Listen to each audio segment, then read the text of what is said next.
Okay, now I think it works.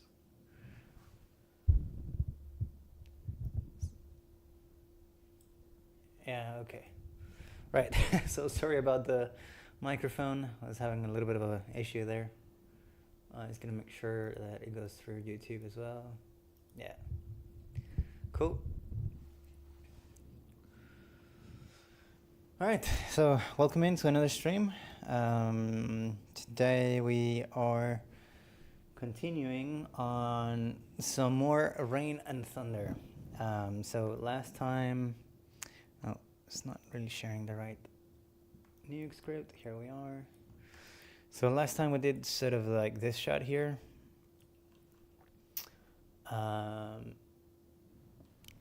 Yes, it does. Cool. Thank you. Thank you. Hello, Flow Nature. Good to see you. Buenos días.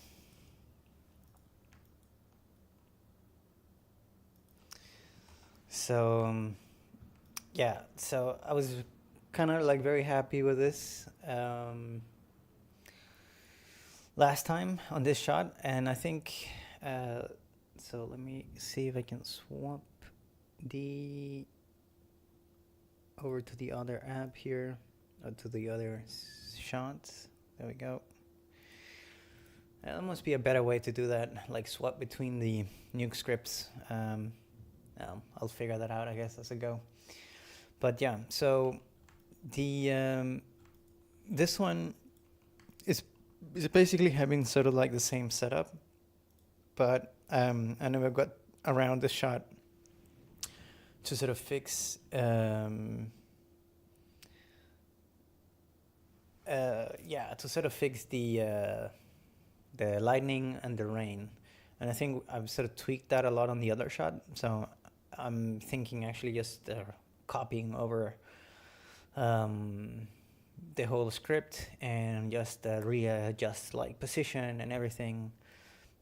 Obviously, there's a lot of masks maybe that I have to readjust, but yeah, this is basically the shot I'll be working on today, I think.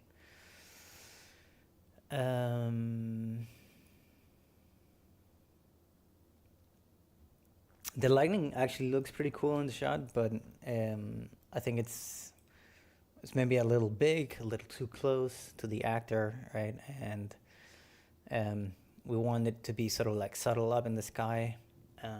Let me actually like double check the notes for this shot. It might be different.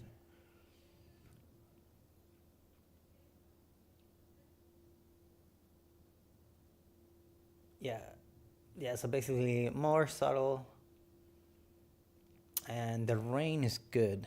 Okay, so yeah, maybe I'll run through the script before I do too many like drastic changes, because if it's just like about repositioning that lighting, because I kind of like the look of it for this shot, but let's loop the strike itself and see how that looks.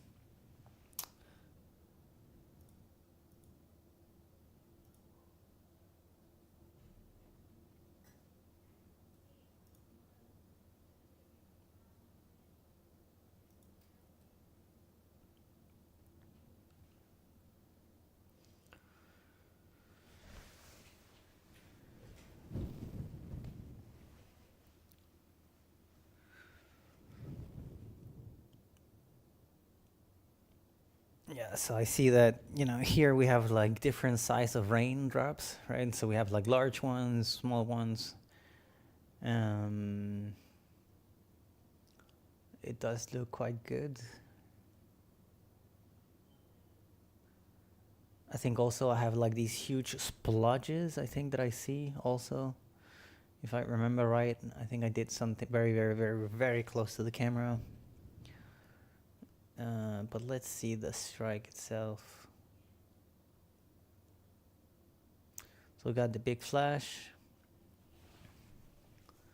And we see a little bit of the shape.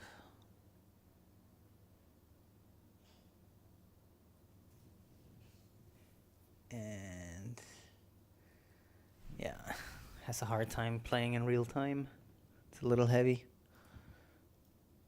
Yeah, I think the lighting looks really cool actually. So, and I think I have sort of like all the mask and all the elements there. So maybe to not to redo a bunch of things, I'll probably just keep working on this, even though I really liked all the changes that we did for the other shots. And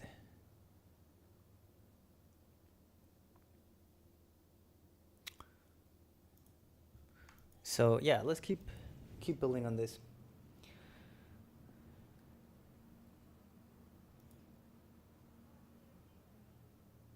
How are you today, Flo?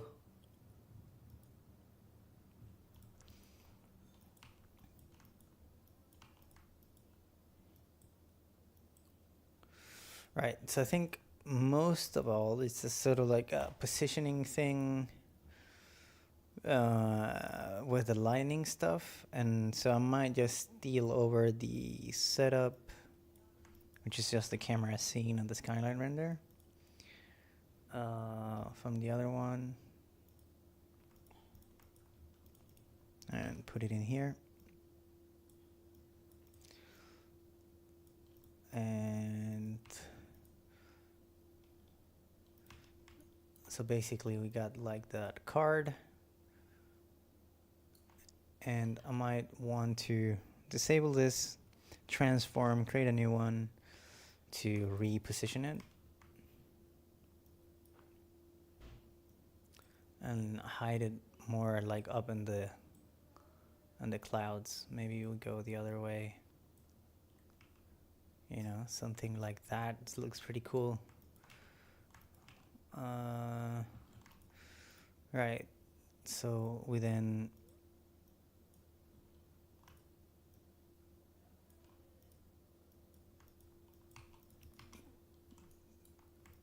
see. Let's take a look how that looks like. I'm just gonna save all the rain nodes because I think those are the ones that are quite heavy for the shot. And yeah, let's take a look at this now. So now we got it up here.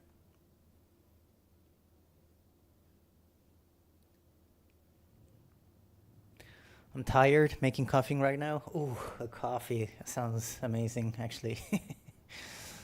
I should make some coffee as well.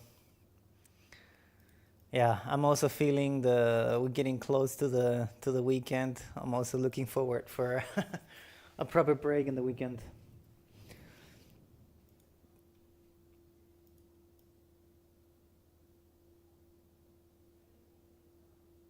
Okay, I think there are maybe like some lighting rotos maybe that I have around the script that I should probably move a little bit. I feel like a lot of the lighting is happening like on the right side of the shot, and I probably want to move that wherever I have placed the lighting here now. Maybe I'll try to see if I can place it further down actually. So let's see if we can take it here and push it down like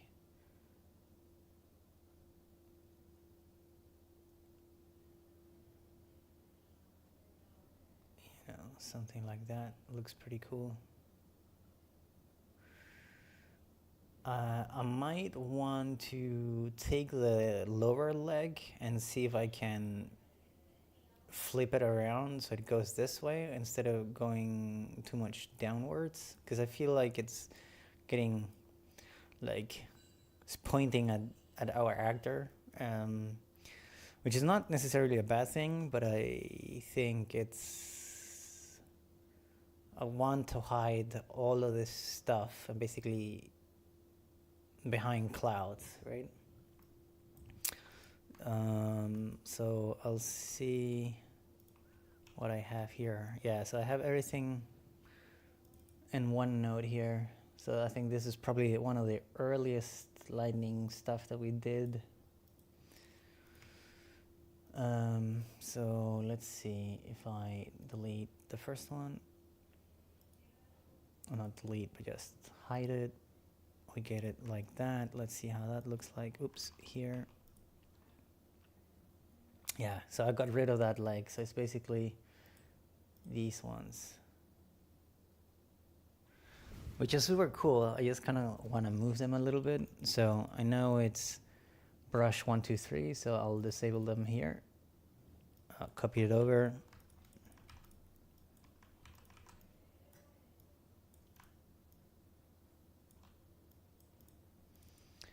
And now I'll disable these ones and enable these ones. So now I have it separately, and now I can like transform it and move this leg around.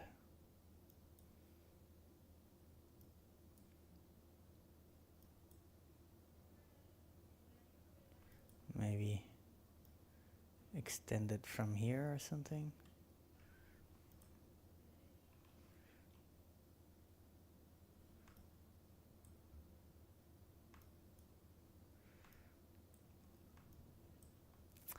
That is pretty cool. Maybe I want to rotate this down here. So I feel like the brightest part comes from above a little bit. So I'll rotate it around. Yes. Oops. Yeah. Well, maybe I could stretch it.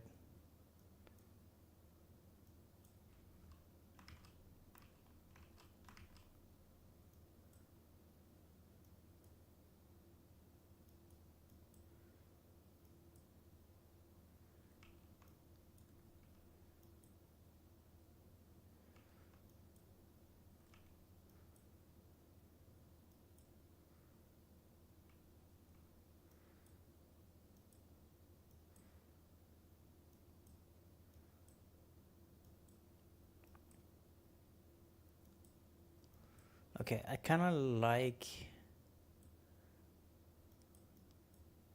Yeah, I kind of like this. I might reposition it a little bit, but let's see. I feel like this should definitely be behind like a cloud.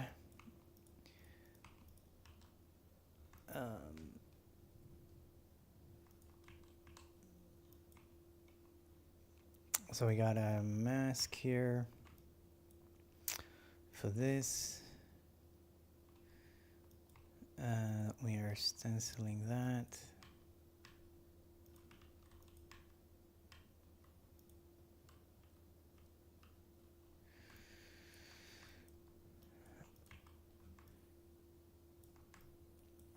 Yeah, I think we have like a natural light source coming from the right as well. But yeah, let's do some noises. And yeah, let's gain that up, lower this, make them bigger, move it. Oh, try to stencil that.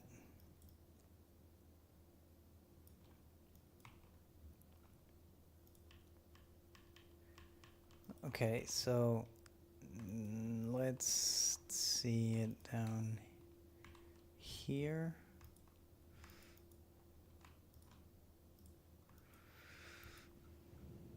Oy. Okay, so I think I need to move the mask around a bit. Try to see if I can get a good spot of the noise.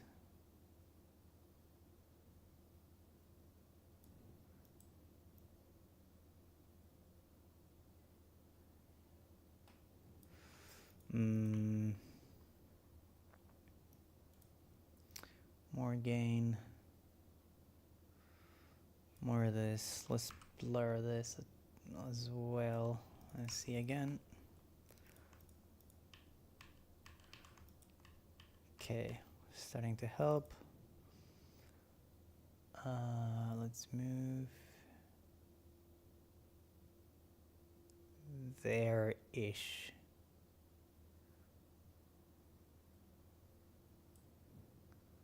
$700. Let's see.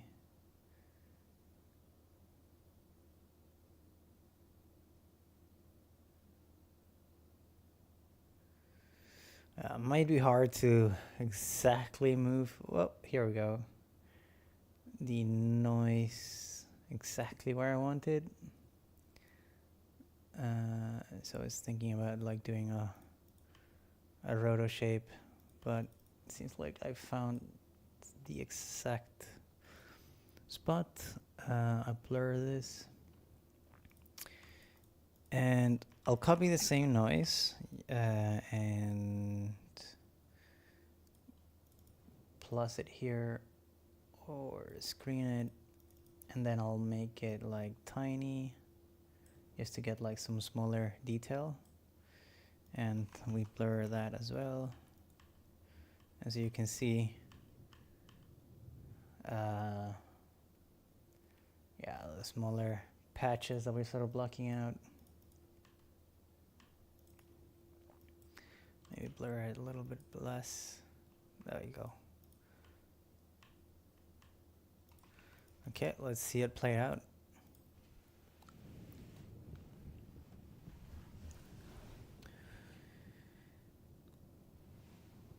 Do you hear any music, by the way?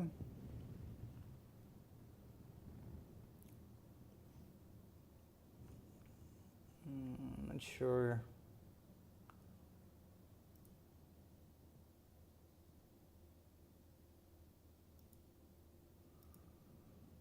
If you can hear music on the stream. I have music playing right now, but I'm not sure if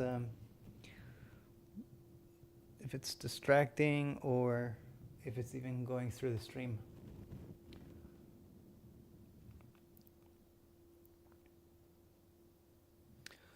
I really like how subtle it is, right?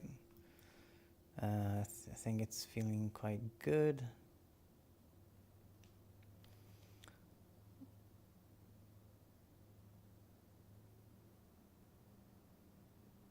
And now I want to make sure it's a light source. Right now I feel like I have a sort of a overall flash, but I don't feel the light that it should emit, right?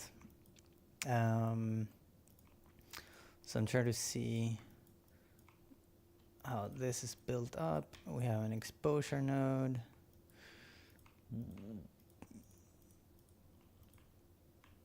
It's not doing anything, I think.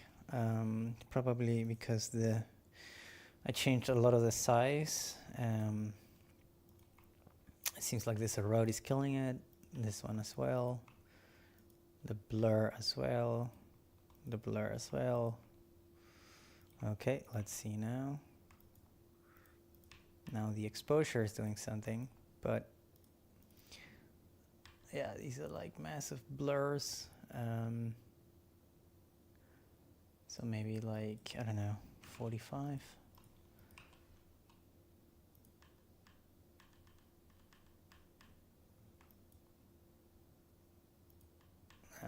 Maybe it's also a little intense. I'll mix down by like the exposure down to like 0.5. And yeah.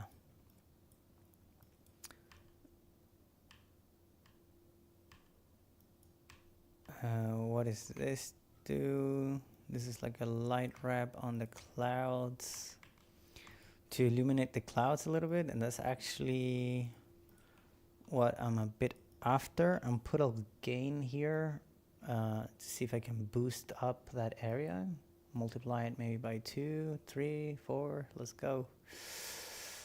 Yeah, that's kind of what I want. So, but let's tone it down a little bit more. 3 or something like that.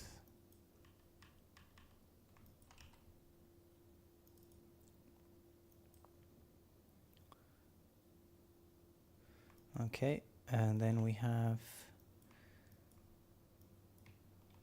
I think, like another overall patch here.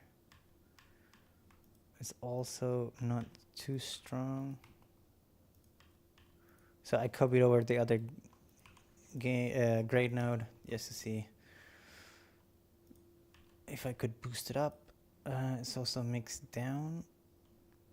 Yeah. So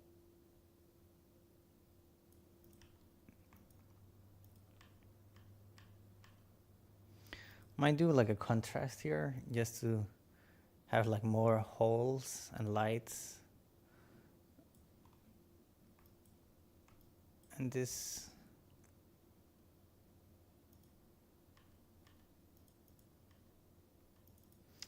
I'll take this down again by maybe down to 2.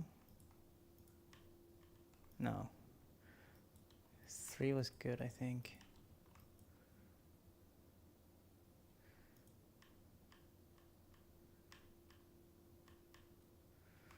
Okay, and then we have this.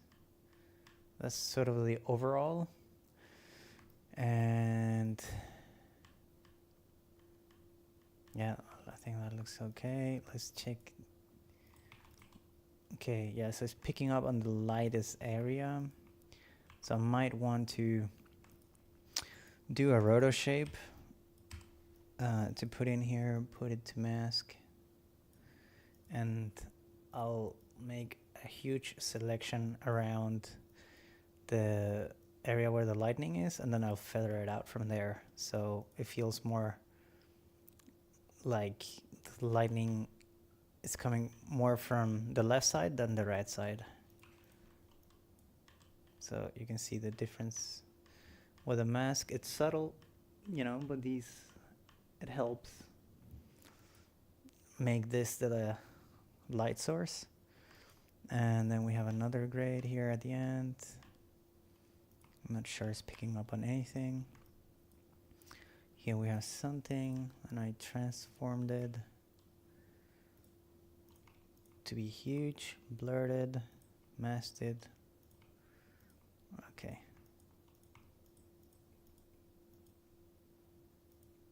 Okay, yeah, so this is like a foreground stuff, I think.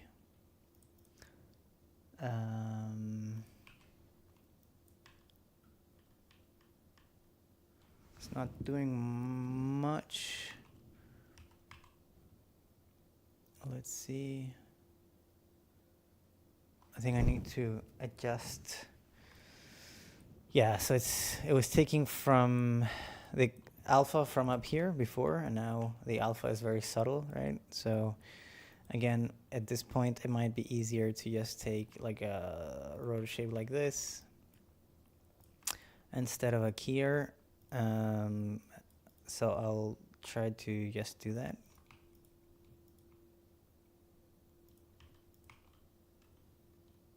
And so let's see.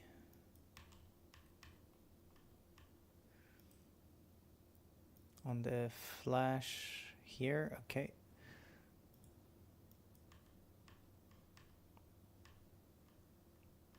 Right, so I don't think I want, it's probably, okay, I'll copy this, or you know what, I'm just gonna make another roto, because I think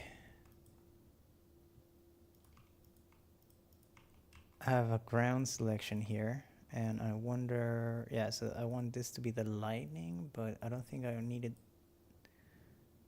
to be that big.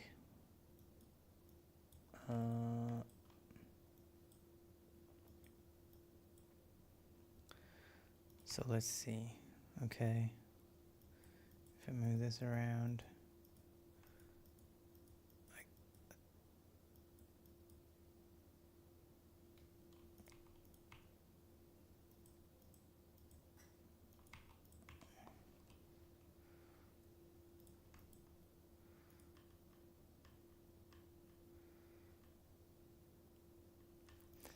Okay. I wasn't sure how it was working before, but I think I'll adjust some of this. I kind of like what it does to the foreground here. So I think I'll adjust this to something like that. Maybe I can move it down. I don't want to affect this sort of the horizon line or the edge too much. I think it's kind of like making it feel like it's glowing, but I like that we get some light here in the foreground. We get a little bit on the actor as well. So I think we can maybe move this a little bit.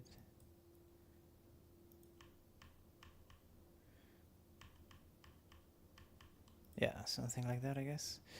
Let's see.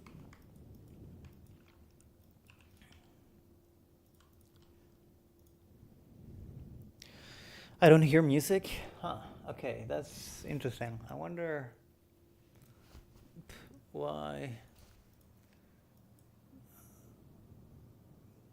I think I might fucked up my setup here. If we put this on.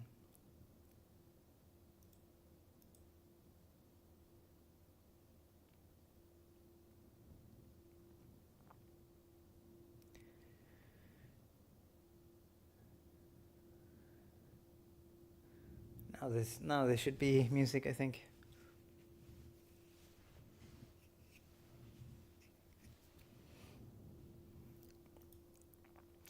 Right. This doesn't look great in movement. Okay, so it's definitely too much here, especially this frame here. So let's see. I think it's not this one. It's not this one. Okay, this is part of the problem, and then this one as well. So I think the contrast is probably making it crazy. Let's dial it down, and then let's dial this down to like 1.5, and same here. So we're reducing everything by half. Yeah, let's see it now again.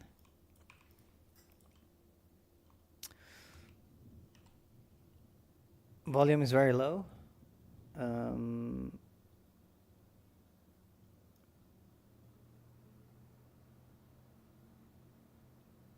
Is that better?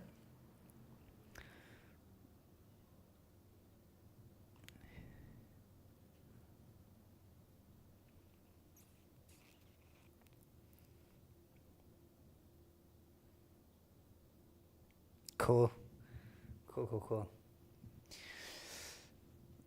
So yeah, I think the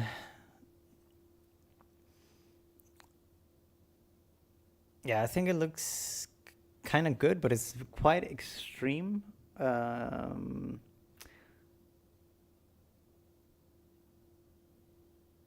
think we probably want it to be more subtle.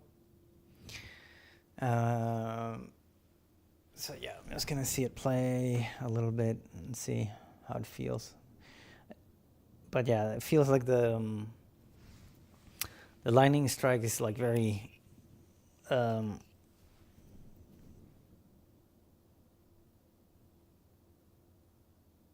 like a little extreme, sort of everywhere. So I think I'll dial down the values like on most of these things. So let's see. Bam. It's actually pretty cool to see it like frame by frame, but okay, so first I think here the ground is a little too illuminated. So let's start with this one. Let's dial this down to maybe just 0.1. What about this one? Yeah. Also, let's dial it down to like 1.5. What about this one? It's this guy as well. So let's dial it down to 0.25. I'm trying just to like half most of the values.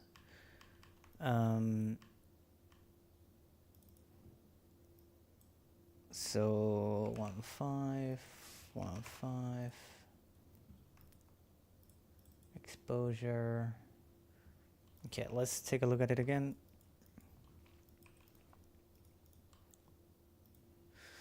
I might need to, hide the lightning even more, like in the mist, sort of behind the mist. I feel maybe it's a little too visible still, and maybe also the first flash exposure.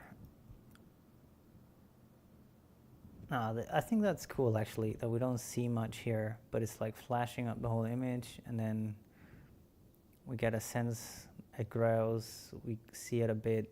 I just kind of like want to hide it a little bit more further back. And I think maybe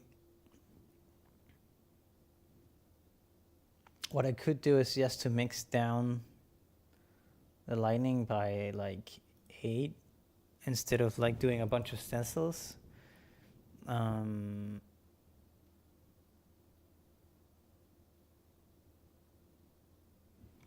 Or before I do that, I like to take like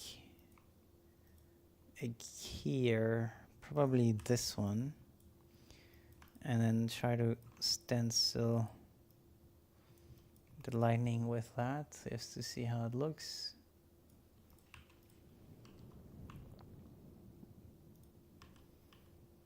Yeah, I think that looks,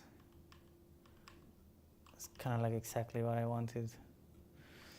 So yeah, let's play it again, see it again.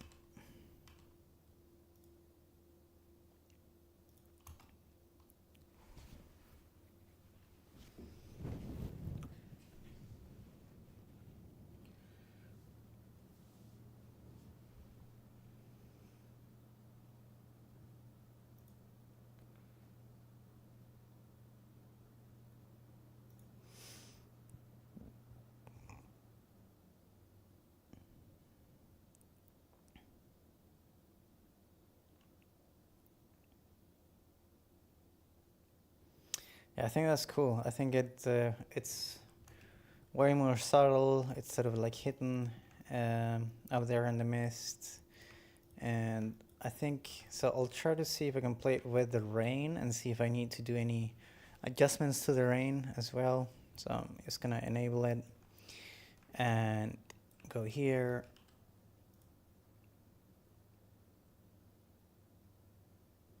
And play this. Yeah, I mean, actually, I think the rain feels a little too big, and I think I might take it in from the other shot. We'll see. We'll see how it looks when it moves. While that's rendering, I'm just gonna quickly grab some water.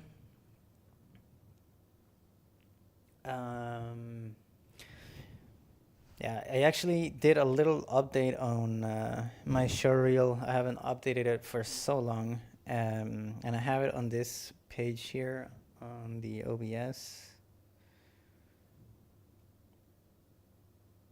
So yeah, there's a little video there playing to see all the shots that I worked on while I go get some water. Be right back.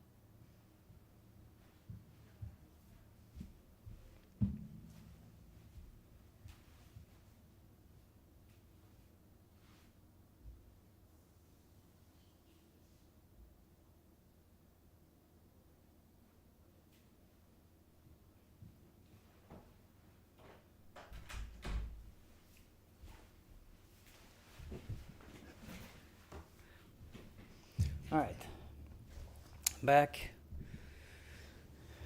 Share it, nice, yeah. Yeah, cool. Yeah, it's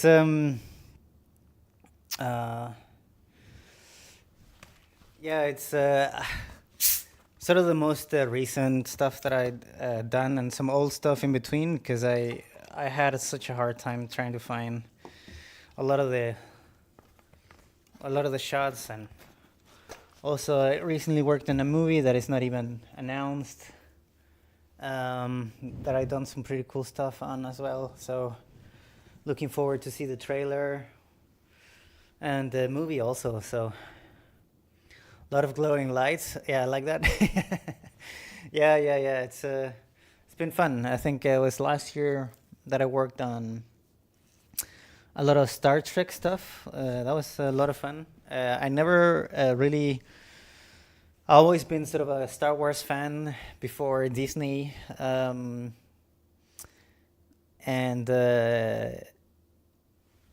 yeah, but I never sort of like got into Star Trek, I guess. So it was fun to get into and know the characters a little bit and stuff. But I haven't even like watched the shows.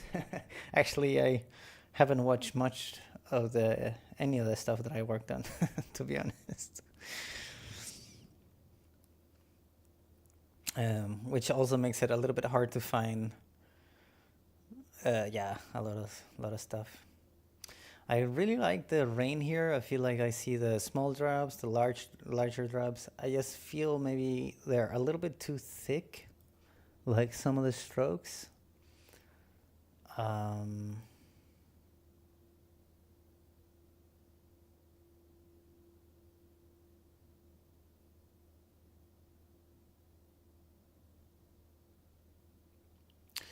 think maybe.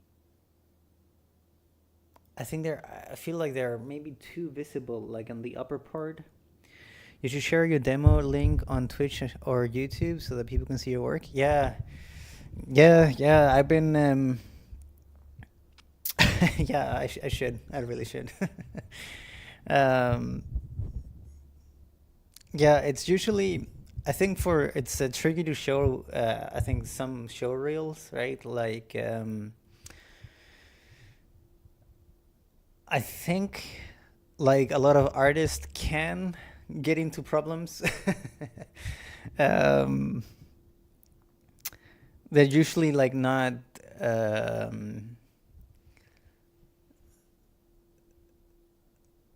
Like there's like so much things that can.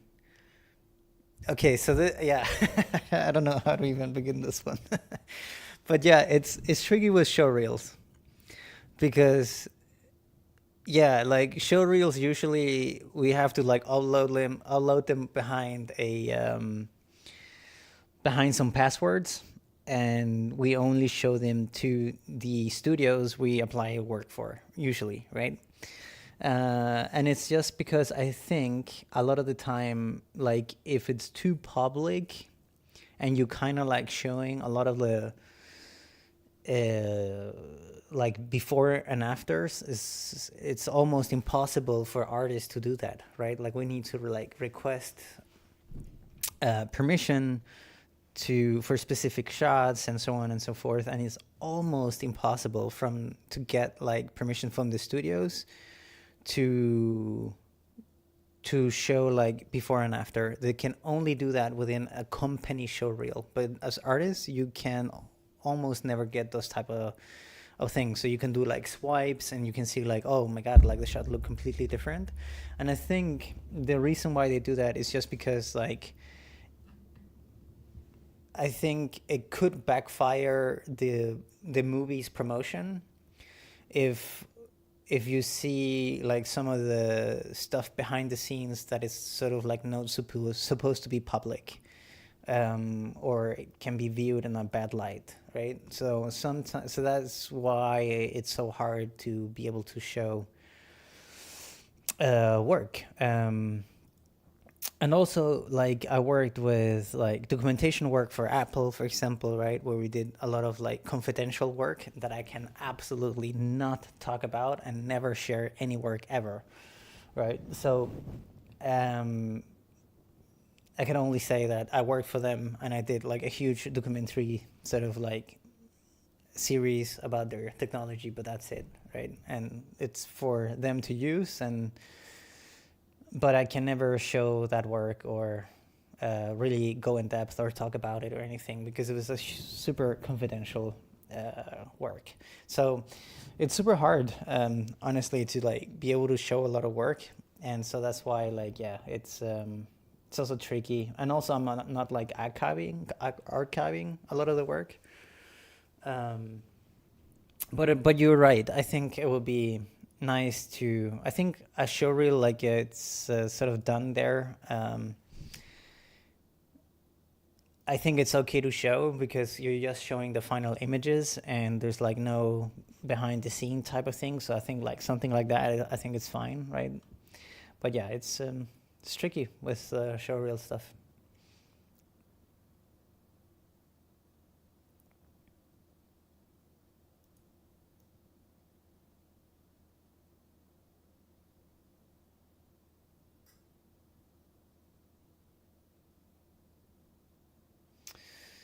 So, right. Let's see.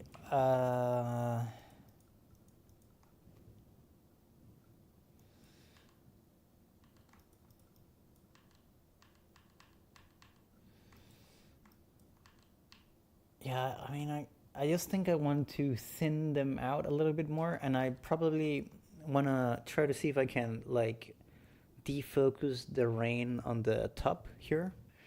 Mostly, like, in the, yeah, where, in the mist. It's just because the real life rain, like, it's hard to see white on white, and I think the rain becomes whiter than the mist. And I think that's kind of like what's making it stand out a little bit. So I think I want to try to do that. See if we can integrate it or make it disappear just a little bit. So I'll do this.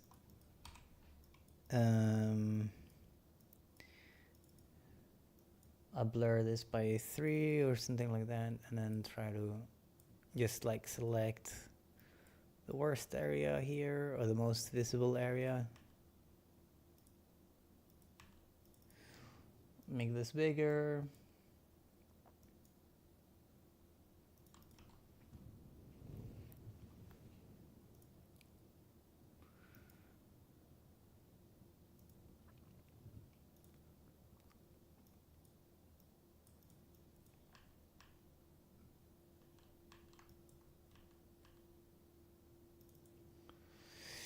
Yeah, I think I want to see if I can thin them out a tiny bit. Like maybe in the particle emitter, I'll make the size to like 2 maybe. Yes, that was what I want. So it's crazy how much of a difference that makes, I think. So going from 2, I don't know if you can actually see. Let me change the exposure here so it's a little bit more visible. So I think like those big streaks of rain is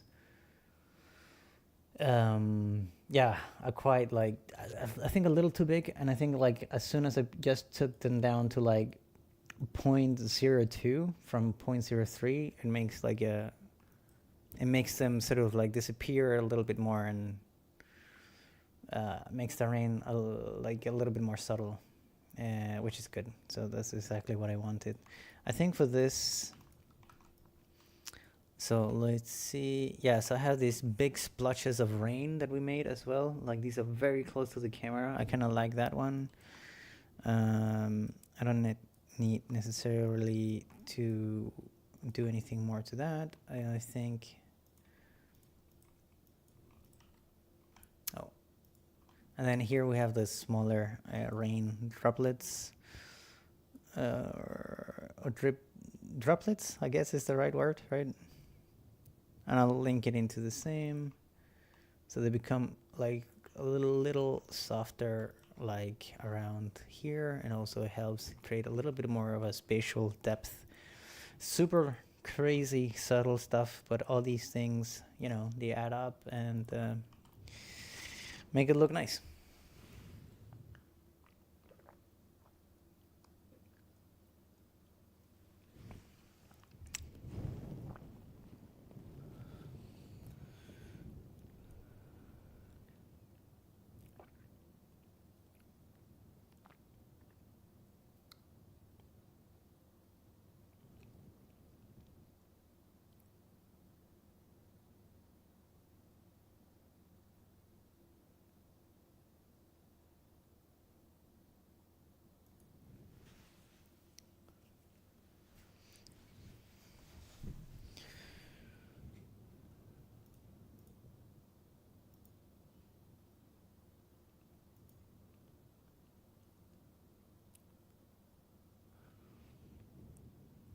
Welcome into the stream. I'm just noticing people are joining in. Welcome, welcome.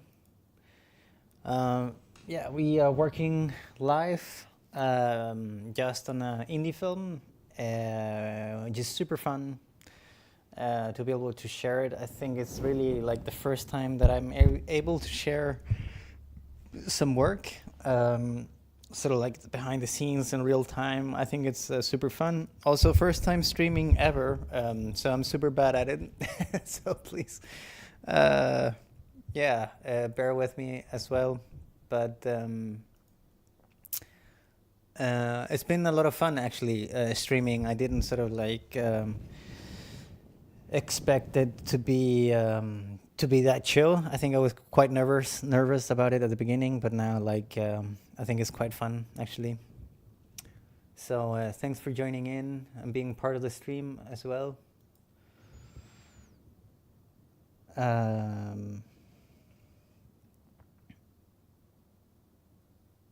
Yeah, it's fun to create art, troubleshoot a lot of stuff. Flow in nature is also part of the project, which is super cool. Working on some cool stuff as well.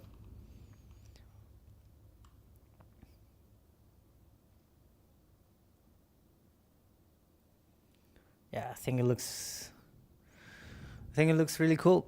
I kind of like the rain droplets that we see like bounce like in different directions. We have some light interactions with the ground and the sky. We got some lens dirt in there. We got some huge rain droplets moving into the camera, which is super cool.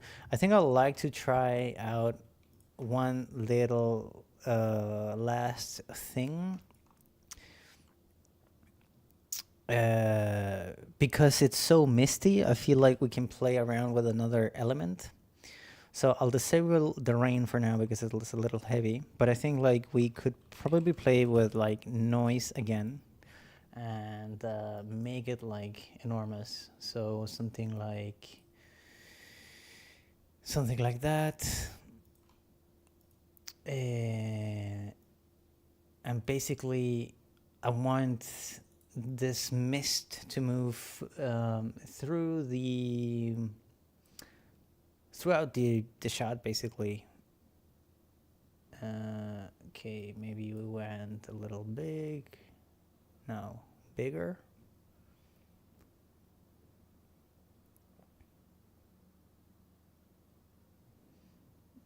Yeah, something.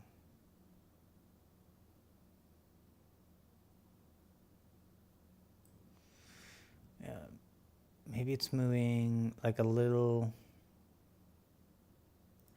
Maybe we just need like more contrast. Yeah, something like this. Maybe it's moving like too aggressively, so I'll animate it down to like, I don't know, 2 maybe. I think it should be aggressive. Sort of the movement because it's stormy. Let's blur this and see how this looks.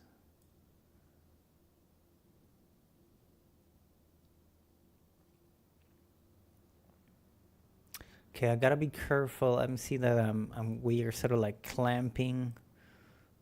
Like, I don't know if you can see that, but we kind of like having some like banding, clamping of values.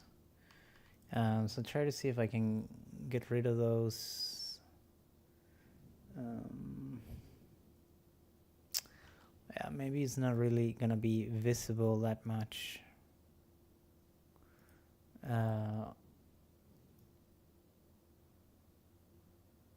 See if I do something like here, 0.2. Yeah, something along those lines. Would be amazing to go to a screening of the movie once it's finished. We'll see if life brings this our way. Yeah. I think it will be super cool as well. It will be super interesting. There's so many like aspects of filmmaking that is like super difficult, right? Like you got the whole pre-production aspect of it, which is the first place, like writing a script, planning out, maybe like even storyboarding, getting permissions, getting the gear, getting the people, preparing the people. So much preparation goes into it, and then you have like the production itself. Nothing goes according to plan, right? You're trying to fix the movie, you're trying to shoot whatever problems you face, and then which is kind of like the fun stuff, I think. Usually, as like being part of the production is always fun.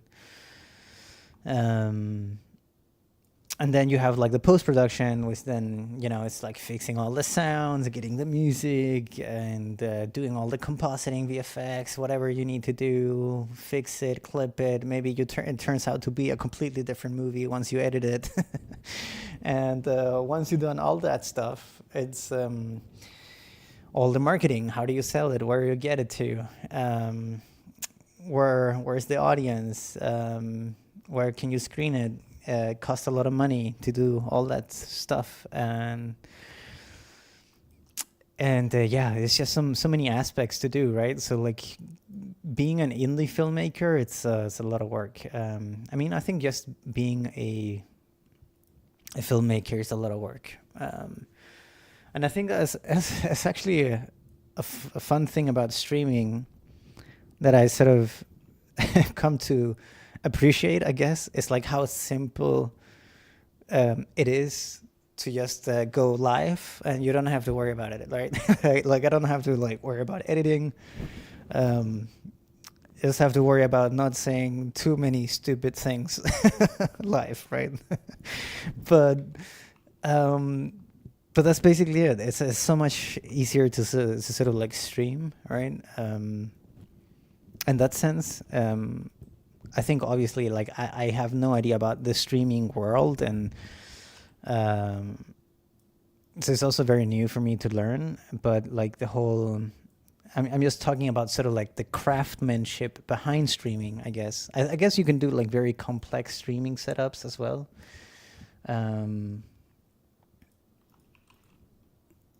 But my question is like, do you need to? Like, and yeah, I guess the purpose of it, I think it's more important than the quality of the stream, I guess.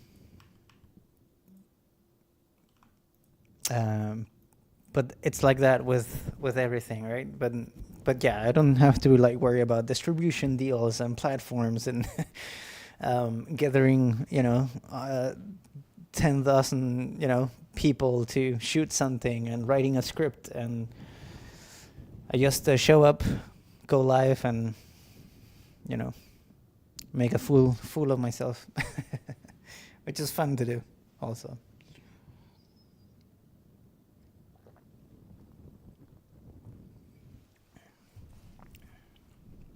Yeah, so right now I'm just trying to see if that, how it feels like with the that crazy noise mist animation, to see if we can get sort of like a foreground element sort of attacking the camera. Maybe it could be beneficial to put it like on a card as well, just so we can sort of like control the angle of it.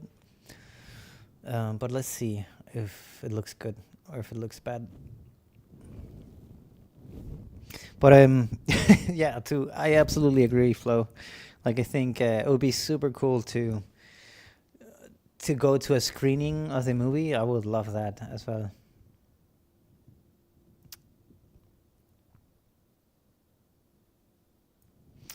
Okay, so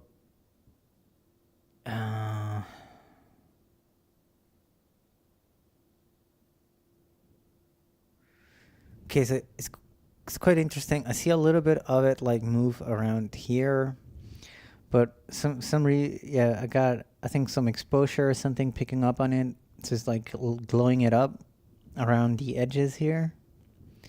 But that's kind of like not exactly. We do see some movement up in the clouds as well, but it's not exactly what I want. It's probably a little messy. I'm just gonna take in the scene here. copy it in, put in a card like that, and let's see.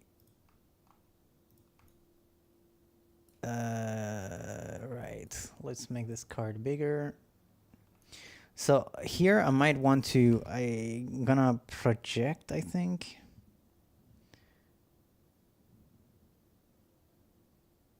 Yeah, let's project.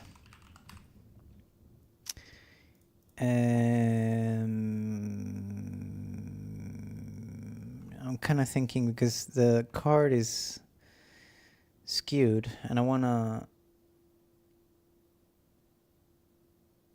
don't think I want to project on an angle.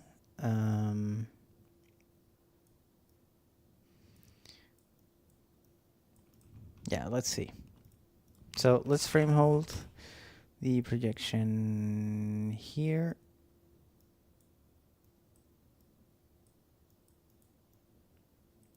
Oops. There we go. Yeah, let's see how that looks.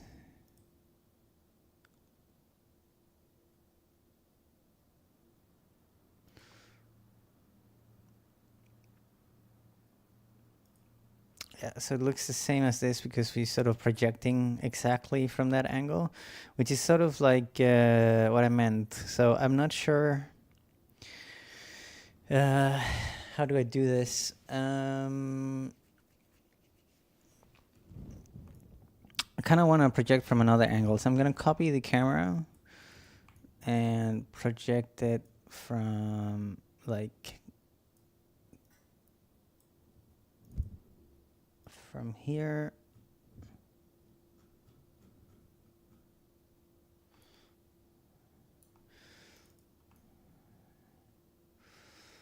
And then let's see. Maybe we make this bigger. No. Maybe we change the lens. Let's see this now.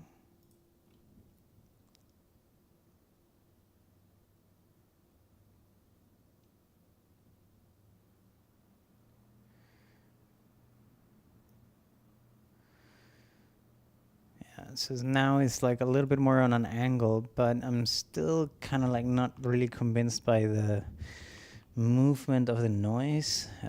Yeah, so I might not really get what I'm looking for here. I'm gonna mix it up.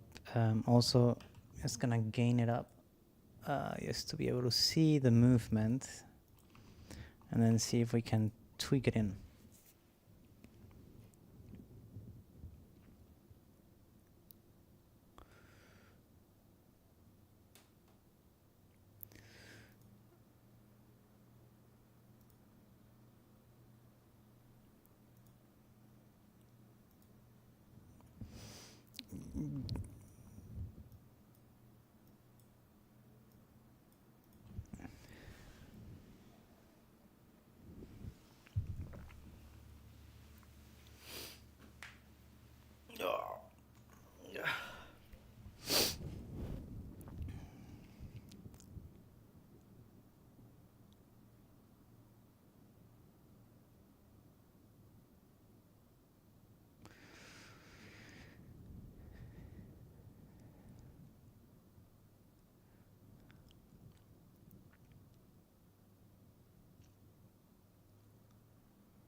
No, that is not working as I thought it would. And I think, I think it's maybe, I think I probably just have to like, yeah, really spend time with the noises to do something.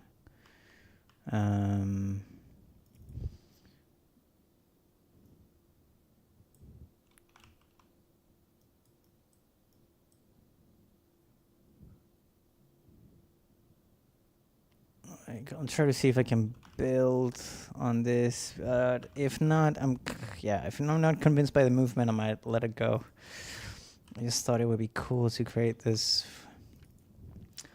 foreground mist, kind of like passing by a little bit.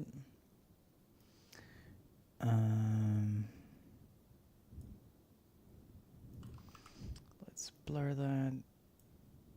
I'm just gonna plus or screen all of these together and control the intensity of each. Oops.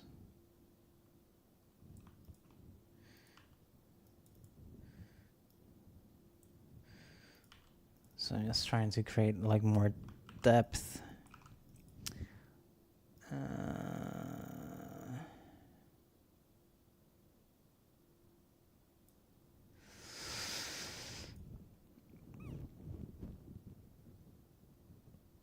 I should probably also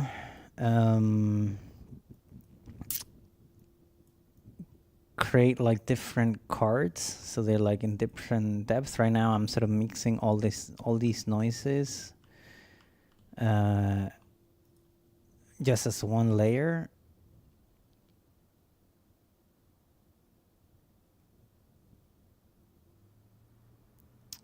And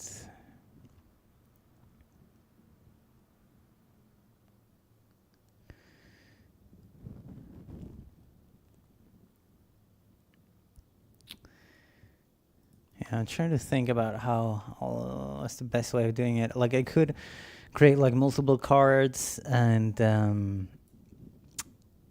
sort of create like a depth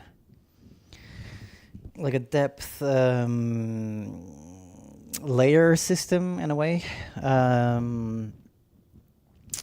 I'm just thinking because the noise is sort of like static and I wanna make it feel like the mist is coming towards the camera.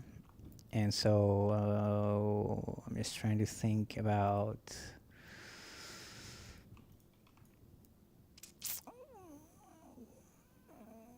if it's worth doing for this and how I should do it as well.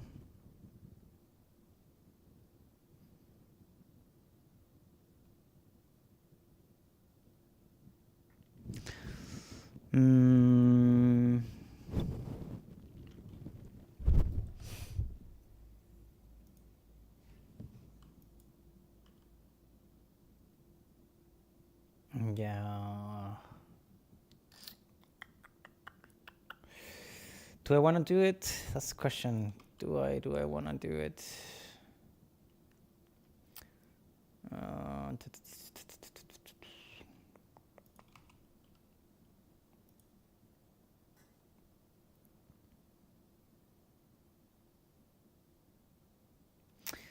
Because I'm trying to think about the simpler solutions. Because like, you know, we have like no camera movement, that type of thing. So like I'm thinking it's a bit even worth doing.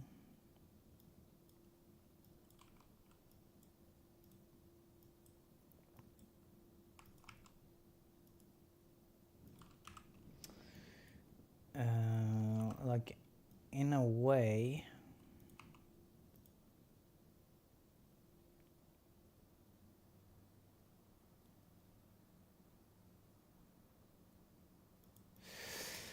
I think in a way it would be cool to give it the shot a little bit more depth, but not necessarily to do that like in 3D, just because there's no camera movement. So I think I'll do it like full 2D and try to see if I can create like layers of depth, basically like ramps in different intensities. Which is sort of like the same as you can do like on a card, but I just don't think I'll get many benefits at all from the 3D setup. So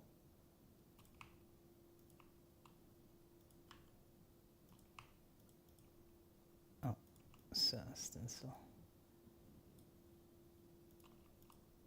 What? Oh, it was supposed to be masked.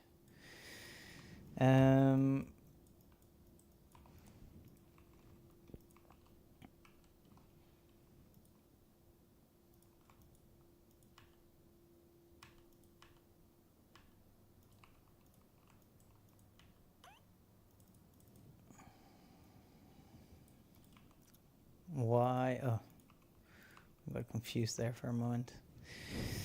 Sorry if I'm like zoning out. It's yeah, I'm trying to get my headspace into the right mindset. So either I zone out or I just do a bunch of mumbling. So I hope you guys are enjoying the stream because yeah, it's I'm having a good time by myself here, and you guys in the chat.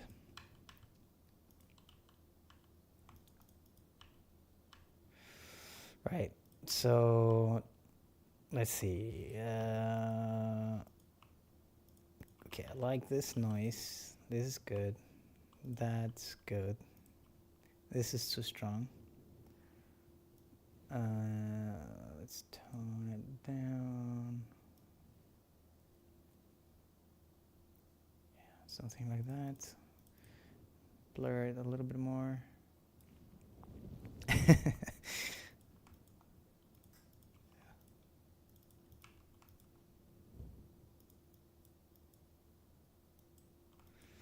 Right.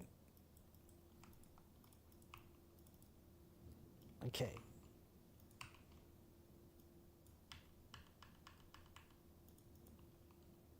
Right. So now let's see if we can create like a little bit of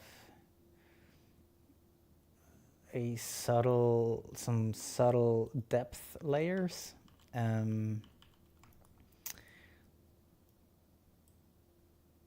Okay, so let's take another ramp here and take another noise.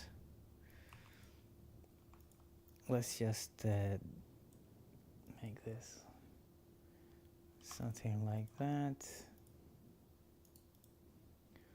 Let's animate this from 4 to, I don't know, 2. Yeah. Okay. And let's also just like plus this on top and mix it down to like 10% and put that on top as well. Right. So yeah, this one's like crazy strong. Let's put this to 1 and 1 and only sort of like control it here. So this one, maybe we should just mix to 0.5, and this one, let's blur this more. Mix it to,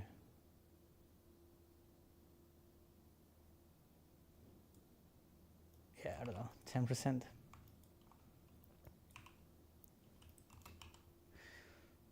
Okay, let's have a look.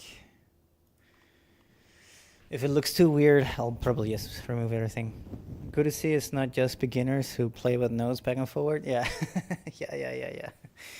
No, it's there's a lot of like trial and error, right? So a lot of the times I've been very lucky throughout the streams to not struggle too much with things. But yeah, it's always like a balancing act as well, right? Like as soon as you create a new thing, it breaks everything, and you need to go back and forward all the time. So yeah, it's a very normal part of a comper's job.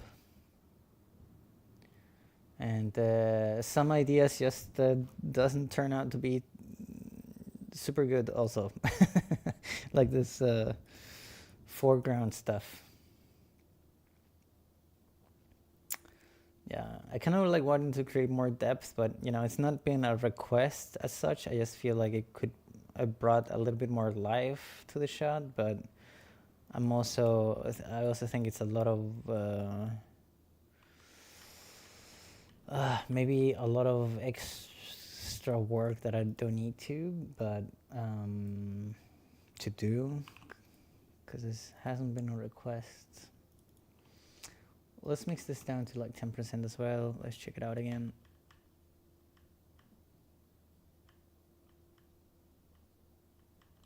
And let's do like a clean ramp as a final.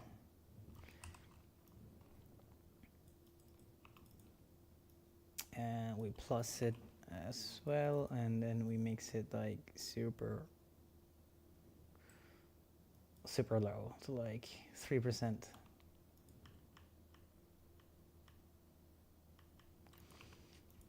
Yeah, let's try this.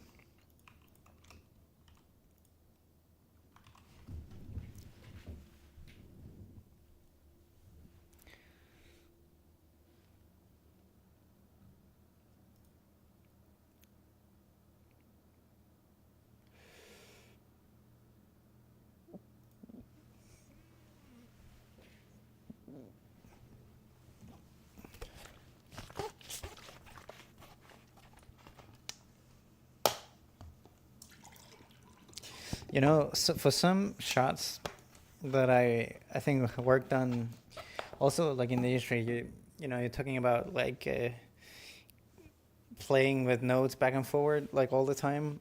You know, I think it's super normal to spend months on the same shot, right? Like for bigger films, I think shows has a little bit of a faster paced production, just because like a show you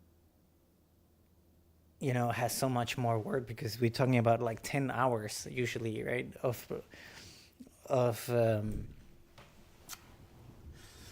production time, if you will. And for a movie it's maybe only like 2 hours, right?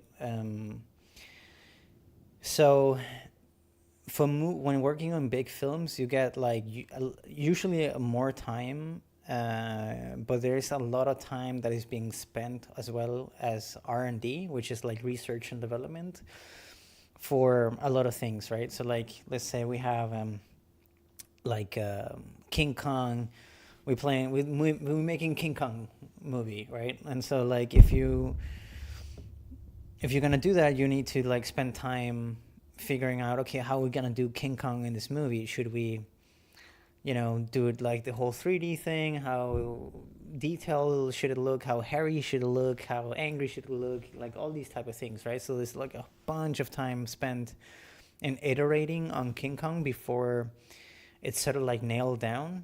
And as a compositor, you still kind of like work through all those iterations, because we need to see it in the edit. We need to like talk about animation, lighting, timing, all these type of things as well, right? So like it's very normal to spend months and months and months on like watching the same 100 frames for a long time, right? And so usually you have like a bunch of shots for the same sequence, right? Because then the artist is very familiar with the setup, so it's very common that, you know, if you get a shot in a sequence, you usually get like multiple of the same type shots. But yeah, sometimes it gets blinding to look at the same 80 frames or whatever you're working on for like months on end, right? Like day in, day out, and you're just looking at the same frames over and over and over. So that's why it's super nice as a compositor to have multiple shots to work on. So like if you feel like, oh God, like I'm tired of looking at this shot, and you're like a little bit blind on it, it helps to bounce to another shot and refresh your eyes and stuff like this, right? For a show, though, the deadlines are much closer. For a show, they also work I worked on shows for a TV show that that we almost worked to the day it was about to air, um, and that's also kind of like stressful in a different way. So, and you have to do the effects incredible fast as well, right? But I don't know if you noticed, but like a lot of shows, they also know, like, they take like tactical decisions where to spend the money. So they say like, okay, and episode 8 or 10 or whatever, we're reaching like climax points and all these type of things, and then they spend like way more budget on the visual effects, and you get a little bit more time to work on those shots. But it's usually a lot more a lot faster turnover and a lot more shots to work on. So it gets a little bit stressful working on shows, but it's also fun because like some shots, luckily, but it's very few shots get approved like within a few versions, which is super nice. But I think it's very common to like do at least between 30 to like 70 versions before anything gets approved.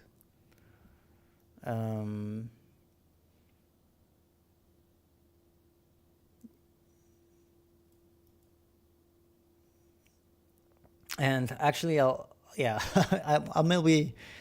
Hello, Mirza. Good to see you again. Yeah. 70 versions. Like there was one time, I think it's probably one of the worst shots that I worked on. I think we did like 100 and I think 170 something versions, and then we did like alternate versions as well, and it was just a huge nightmare. And at the end, they say they like your original idea. Honestly, you have no idea how many times that had happened as well. It's tricky because like whenever you're doing some look development, I remember for the 100 we're working on this black blood, right? And I did the first version, one version, and it looked, in my opinion, it looked great, right? And I think we ended up doing, I don't know, around like those 70 versions, I guess, because we were trying to figure out the look for it at that very shot as well. So it was a little bit of an R&D type thing, and we did so much research like on blood and we went, like, the leads went home and they did like a bunch of photographs and stuff like that, and we'd like, oh no, more blue or this and that, and at the end of the day we did so many versions of it where we went back to sort of like one of the first versions, and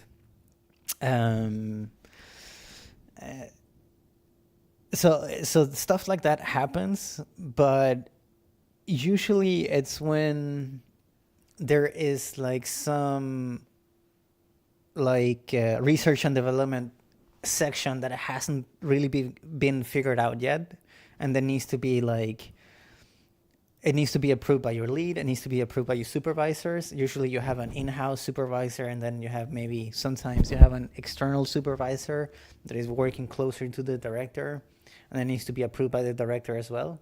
So sometimes you need to like go through like 4 approval processes depending on how big the shows or the films are. So so that gets like it gets tricky, right? So the more opinions or leads or supervisors, the trickier it sometimes gets as well.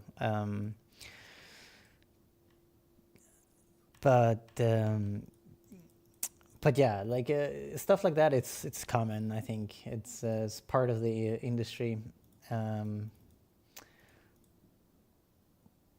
But like, there's also been a lot of cases where we just do a few versions and just everything just gets approved and it's like, oh wow, that's amazing. But it's definitely not the norm. But it can happen as well.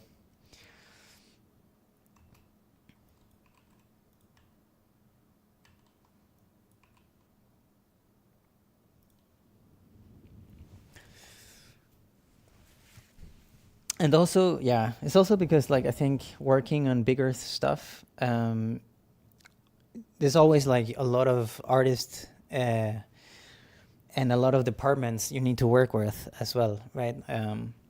It's also some of the reasons that I also love to work as a compositor for in bigger studios is that you need to like, well, it also depends a lot on the studio, but it's I guess a personal thing for me to the way that I like to work is that I always talk to the lighter or the Houdini guys or whatever, so like how can we improve on this and that, and also like what render layers I would like to work with or whatever. So like so you create like a tight sort of like connection with the other departments and artists to try to create the best solution. Some studios don't like that. Usually that's a thing for like the leads to figure out and then sort of distribute that to the individual artist. But some studios encourage that a lot, where you take a little bit of an initiative and the communication and try to make the best results possible. So that's super cool as well. So yeah, studios can be very different.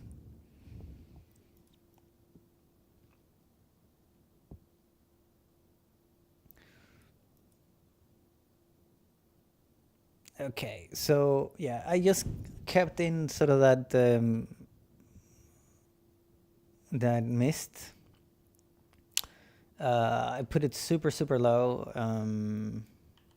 I think it sort of like washes out the image a little bit, but it does create like a little bit of depth, but it's not super great.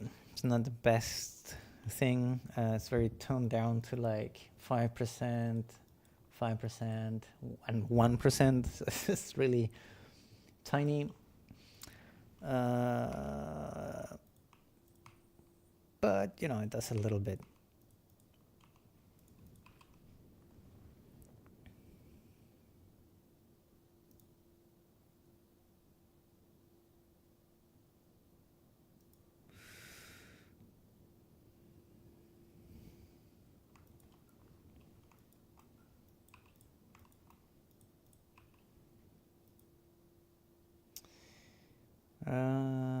Yeah, so let's see everything together with the rain and the foreground mist, the new lighting, everything new.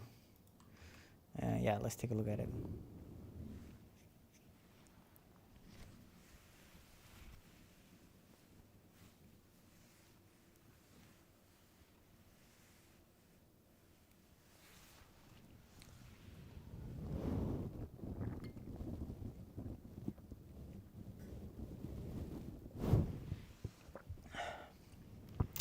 Okay, I'm gonna go pee real quick while this is rendering, and I'll go do my business. I'll put in the this again.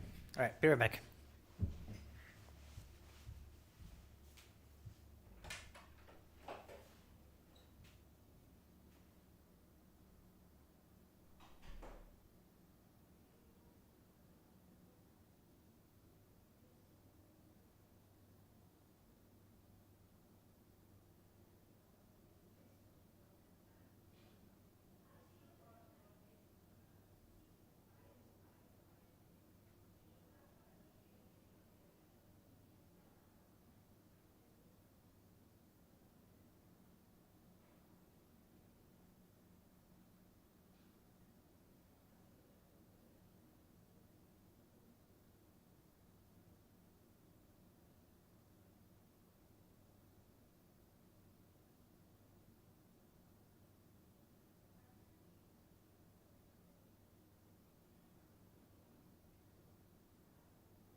All right, let's get back in here.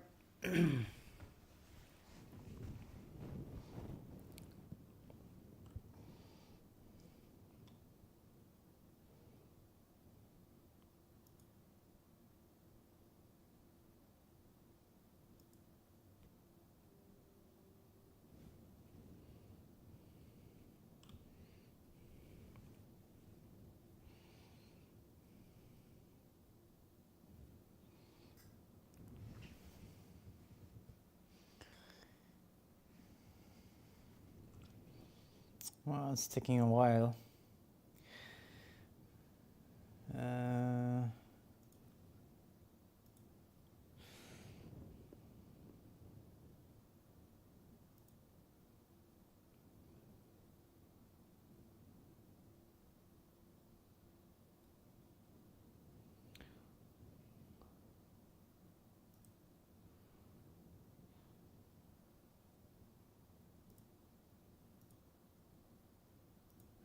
Is the stream on Twitch like the settings? Is it full HD?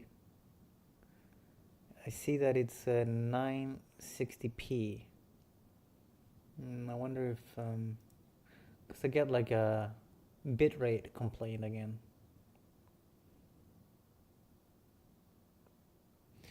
Sometimes like I wonder if it's because Nuke takes like a lot of CPU power and the streaming probably does the same.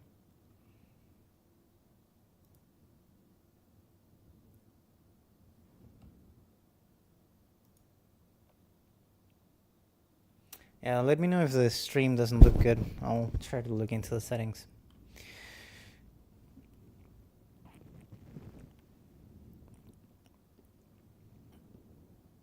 So let's see. One more frame. Looks fine. Okay, cool. Thanks. Thanks for letting me know. Welcome into the stream on YouTube. Okay, yeah, it has a hard time playing here. But I think it's cool to see. I think like all the elements sort of like playing in together. I know it's the playback is a little slow, but I think we have like all the different rain sort of drop size. We got like some splotches very close to the camera, some lens dirt. We got a little bit of like foreground mist, giving a little bit more sort of like depth. And the lightning strike now is like subtle instead of like more hidden away. I might need to adjust a little bit of the lens dirt. I see that it's kind of like permanent there. So I think I need to adjust it and tone it back a little bit. So that's this one here.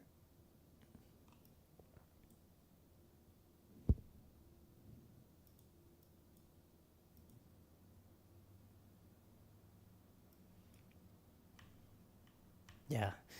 So let me maybe like take it down to like from 0.3 to maybe 1 to like half, and then see how strong it is once we see the most flash. That's kind of like where we want to show the most lens dirt.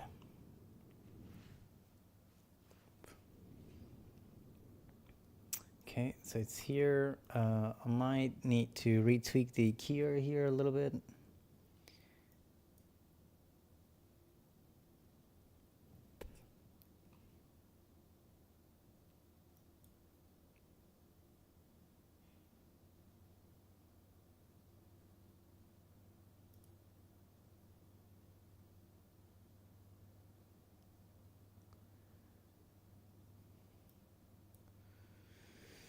I think sort of the strong frames is like 50 and 53, I think. So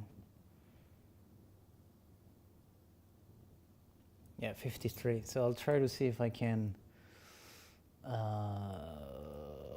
make this a little stronger the other way. Yeah, something like that maybe. Blur it. Let's check it out.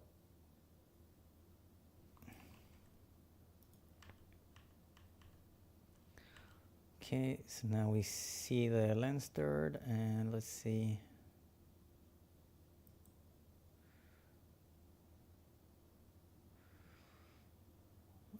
If it's still there. It's taking a lot of time to render. I think it's the rain and stuff. It's quite heavy. Okay, here we don't have anything.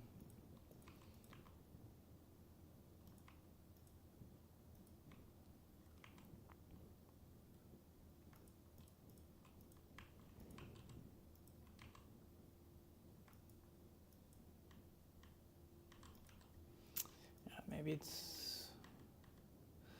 good like that, I think.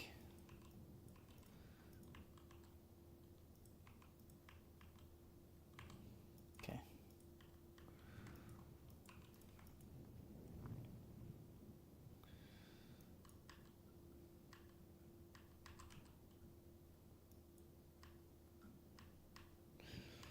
Just checking if the grain is on. Let me see. Oh, we lost the music.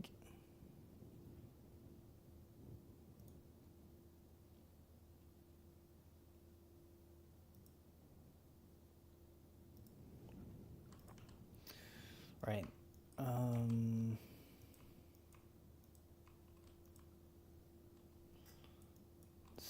So I'm just gonna overexpose here on the grain, and I don't think I have anything. So, oh, I'm just looking at the alpha channel. Let's take a look at it again. Yeah. So there's something here. It's very subtle, but you can see the grain. Yeah, so that's being put back on. Let's check the difference.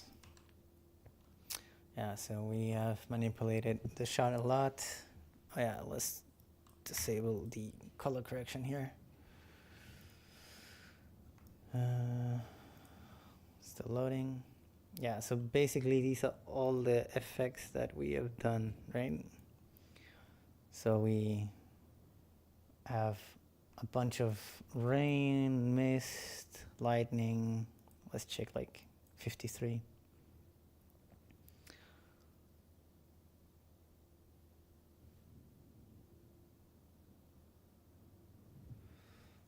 And then we have the lightning stuff, the highlights coming up as it illuminates. So looks pretty good from the difference.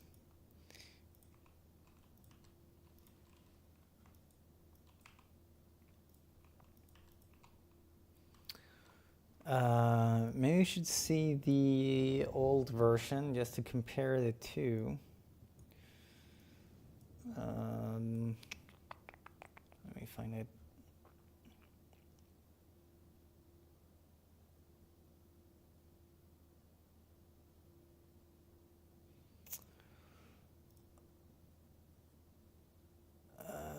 Where is it? It's here.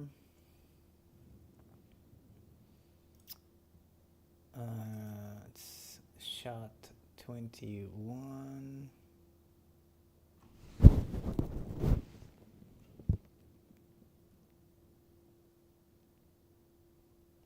To this one. Looks like it. Let me do. I need the color treatment stuff.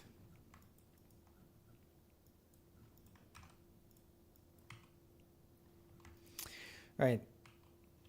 So that was the shot before. It's a huge difference, I think. We did have a lot of the elements there. I just did a lot of tweaks, and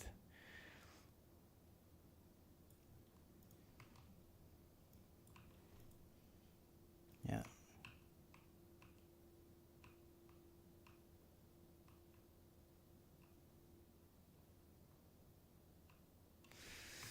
cool. Yeah. Let's get that one out for review. This will be version 23. I'll do another write node here for the color stuff. Let me see. I guess I'll do it like this.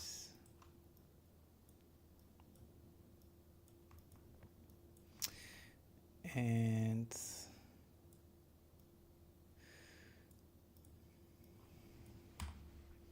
here we get like a JPEG out.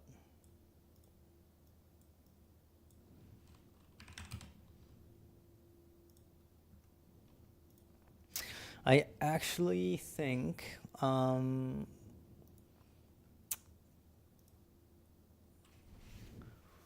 there's a few shots that I think I can improve, but I think I kind of have most of the shots done, or like a version for review on Monday. There are like 5 shots that we are missing material for, so I haven't even really started on those.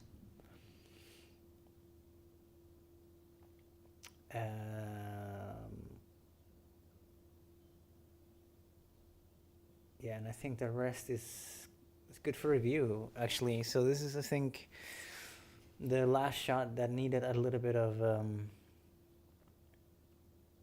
a love, I think.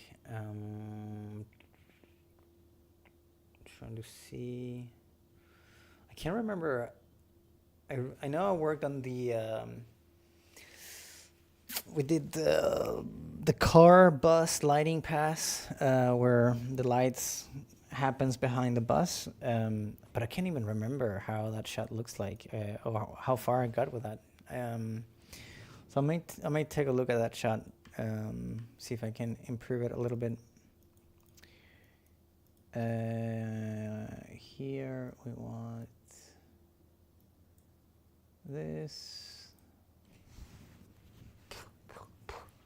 I have my own hair in my mouth and microphone hair.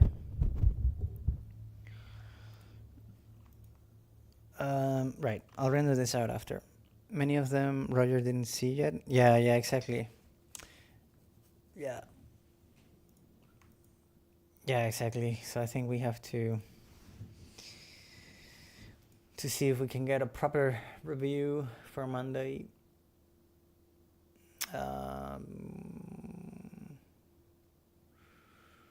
Right, let's see. That's shot 11. It's this one.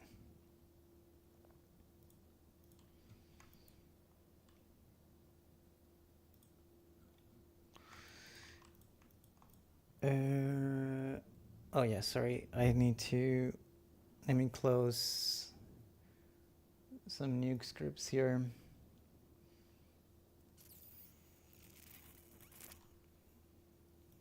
There we go.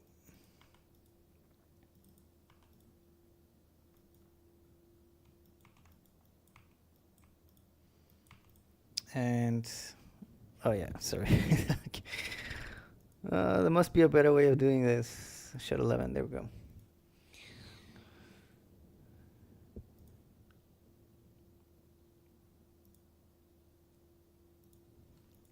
Right.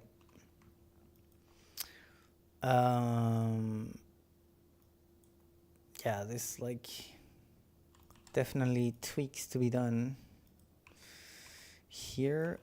Let's see how this plays out. I can't remember how it looks like. Yeah, let's say this.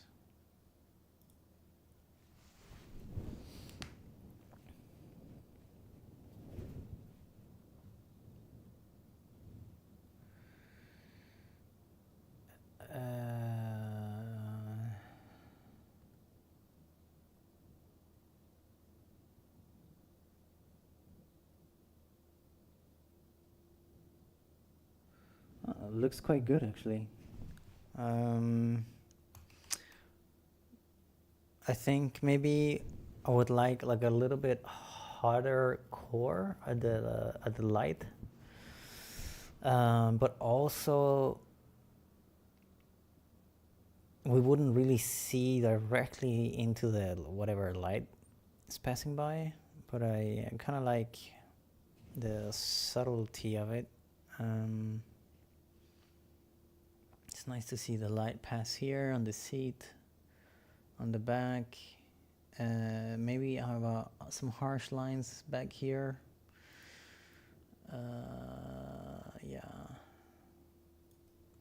Yeah, this one here, I feel like I have some lines. Let's take a look at those first. See where they come from. From this one, this roto.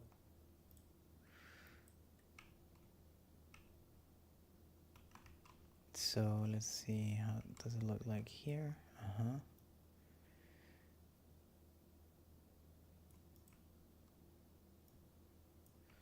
Right, so I think I want to have that black line sort of like disappear a bit.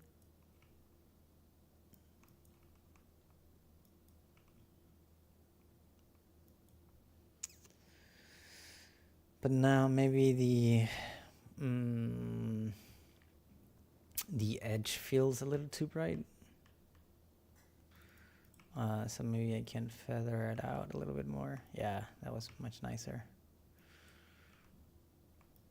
Okay, yeah, that looks better. Okay.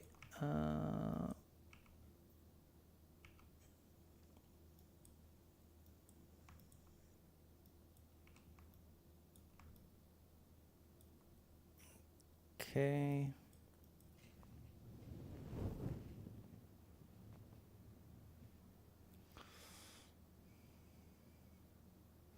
I think maybe the scratches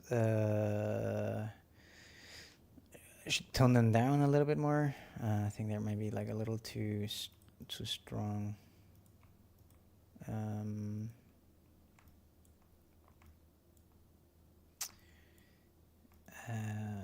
Is it here?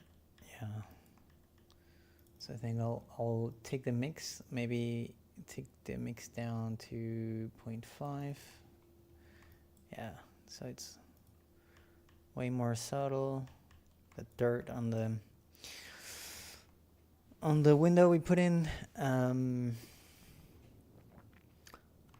Okay, now I'll play around with the core thing that I'm talking about. I see that I had a reference here, but the thing is that we wouldn't see sort of like the whole light, right?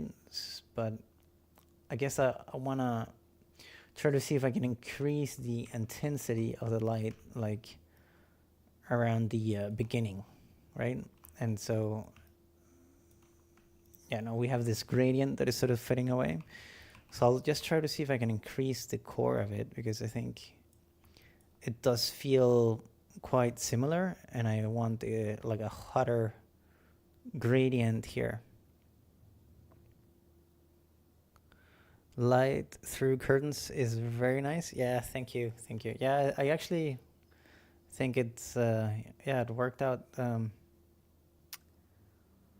quite well as well.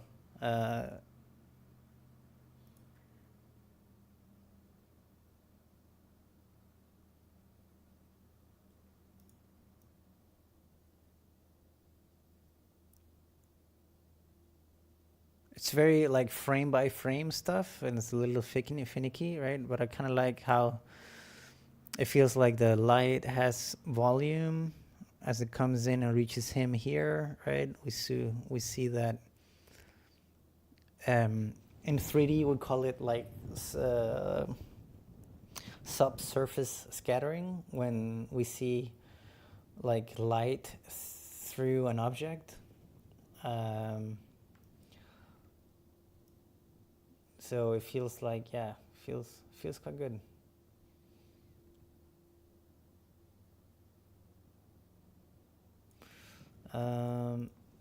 Did we actually, we never had a note on this, right? No, no nodes. Yeah. Yeah, so I'll see if I can create that core light a little bit here. We did a flare. We did the ray. Right. So actually I do have the core here, but I think I probably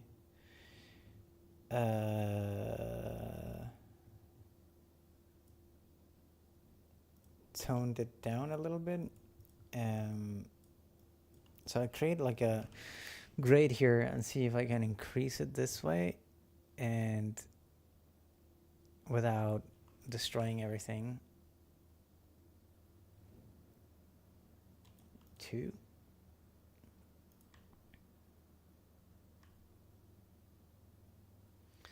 Yes, now feels like it has like more power at the core. I might want to scale it down a little bit, maybe. I think maybe it's quite huge. So it's this one. I'll just create like another transform in case I don't like what I'm doing. I can just delete the nodes. I go in here and make it smaller.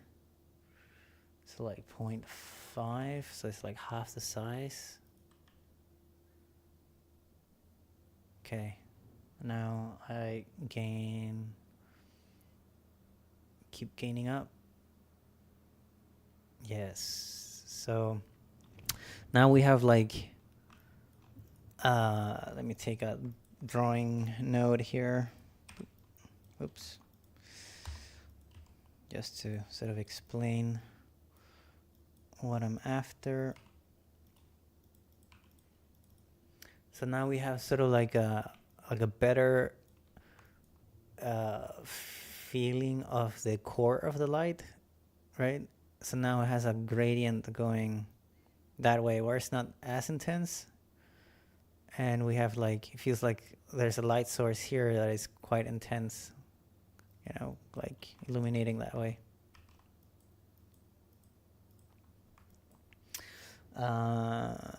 So let's see if how it looks when it's playing, and if hopefully it doesn't destroy anything.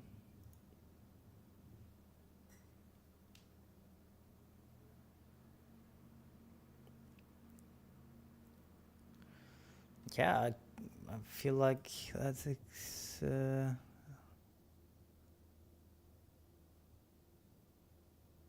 I think that's really good. So I'm noticing something. I kind of like the intensity of the light now, but I'm noticing now that this frame here feels very cut off because we see this blurred. We see the seat is out of focus, and it's the core of the seat is here. But it's defocused to an edge that is around here. If I overexpose, maybe you can see it. And that edge is disappearing as the light comes through here. So it's still here. I see this, the edge of the seed, but here it disappears. So I'm gonna see if I can key out, bring that softness back from the seed. So let's take a look. Yeah, I have a harsh keyer in there, or a harsh roto without a keyer. So I could probably try to key that frame specifically.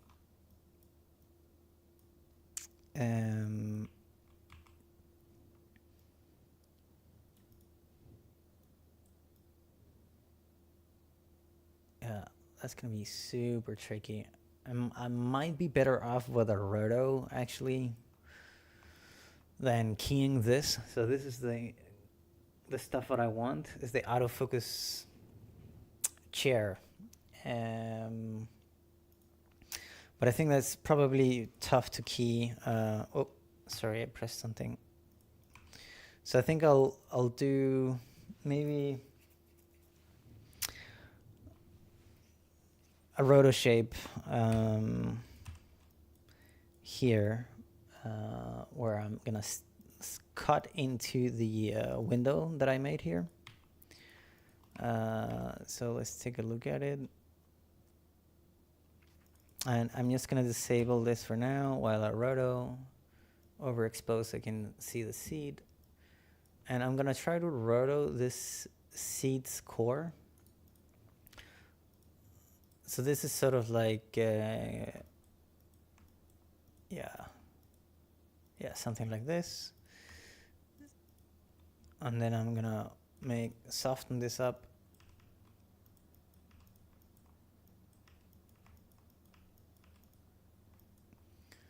And yeah, and then I'll try to then feather it out to sort of the edges of the seed.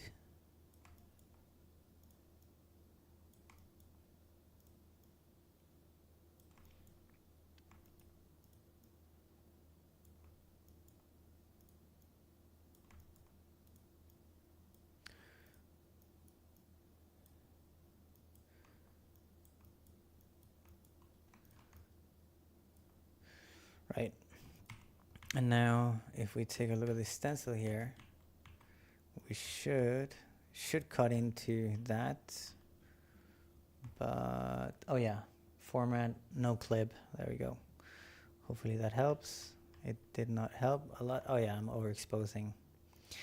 So yeah, you see how it cuts into the alpha now? So hopefully I bring in those pixels back in here. Why are you doing the seed? Yeah, so I just feel like it was like it felt cut, like it was cut out whenever the light is there. So if I disable the seed now and we go back like here, I know it's really hard to see on the stream, but I have like a blurred edge of the seed that it bleeds into the window space. And I can see it exposed like this, that there is a soft edge. So basically, whenever the light comes in at its max, those edges disappear completely, and it feels like it's cut out. Feels like the edge is too harsh.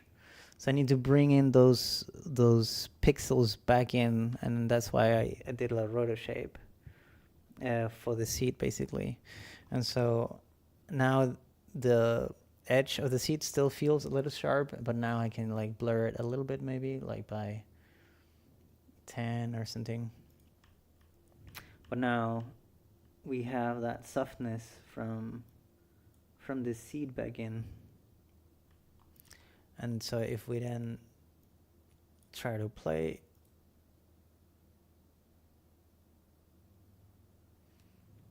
yeah, I don't know if you can see it.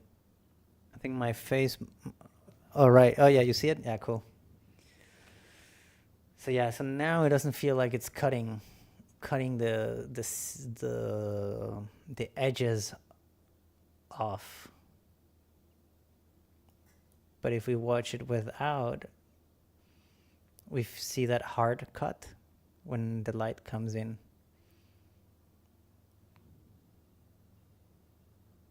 Yeah, it's hard to see, but you can definitely tell on the still frame it does a lot. I might even want to feather this even more, so like maybe feather it out like by 15 or something. Yeah, no, it feels even better. Oh, camera, no battery, just give me a moment. I'll put on this.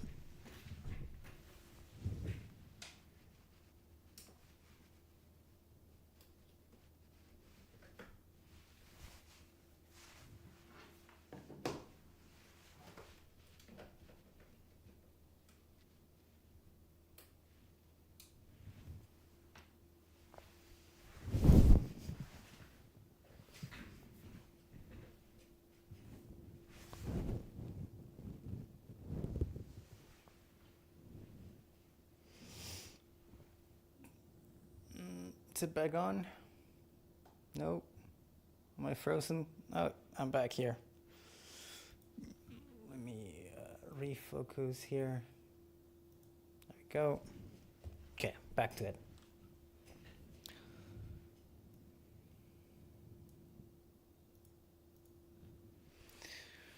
Right, so yeah, I think that helped to increase. So again, we just doing like very subtle things here. So fix the edge of the seed, decreased the scratches of the window by 50%, and increased the core of the light intensity a little bit. So it feels like we have a more like more dynamic range on the light, right?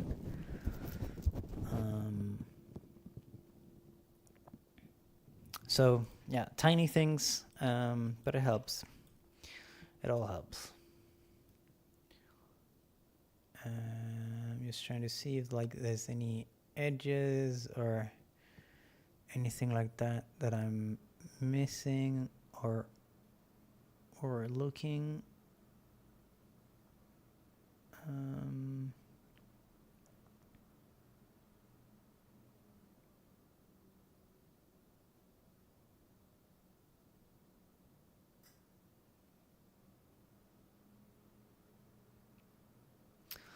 I might have to do like another pass on the actors. We'll see. Right now I feel it's okay, but you know, I think it's so subtle, and it's such a few frames on a long shot. This shot is like 300 frames almost. That whenever it's happening, it's gone in a blink of an eye, right? So I think I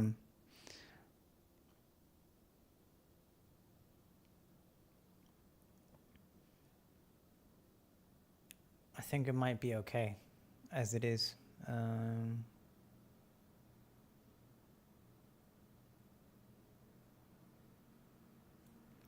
Yeah. I can feel Roger approving this shot right away. That's good. Yeah, I'm glad you're saying that. Yeah, it's honestly it's like nice. I think some projects are fun when they approve things like right away, because like I think whenever you get used to like doing 100 versions for a shot, or you work for like months and months for the same stuff, it can feel like you're kind of stuck with a shot for a long time, right? So it's nice when things get approved right away. It's like, whoa, that's a surprise. It's funny. So it's nice. Sometimes I worked on some few music videos, and music videos sometimes are like a massive, rapidly turnover. And we were doing this music video where it was supposed to be this 80s music video where all the effects were supposed to look bad. And that was actually a lot of fun to work on, just because it was it was supposed to look shitty, and so a lot of things just got approved right away. And that was a fun project.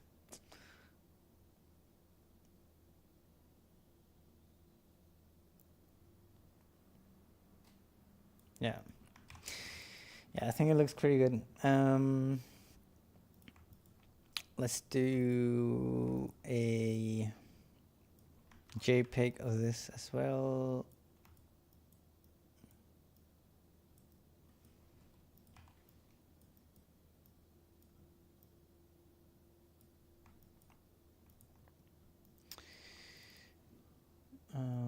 Let's do version 2, JPEG, and here we change it to, yeah. Oops, what happened? I just overexposed. Black box. Version 2. Yeah.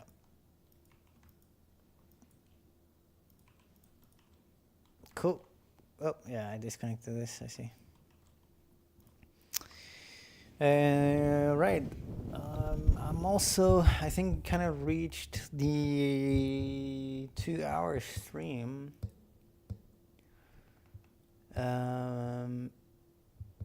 So yeah, I'll just end it around here. Thank you so much for joining in and be part of the stream. You are kind of like part of the movie as well, just by watching, because it's happening all live, and you know, there's like no big sort of like plan with the movie yet, apart from just making it happen, right? So yeah, it's really cool to see people pop in and out. I hope you enjoy the stream and find it useful, even though it's, like I said many times before, if you watch the streams before, it's not sort of like a tutorial or directed towards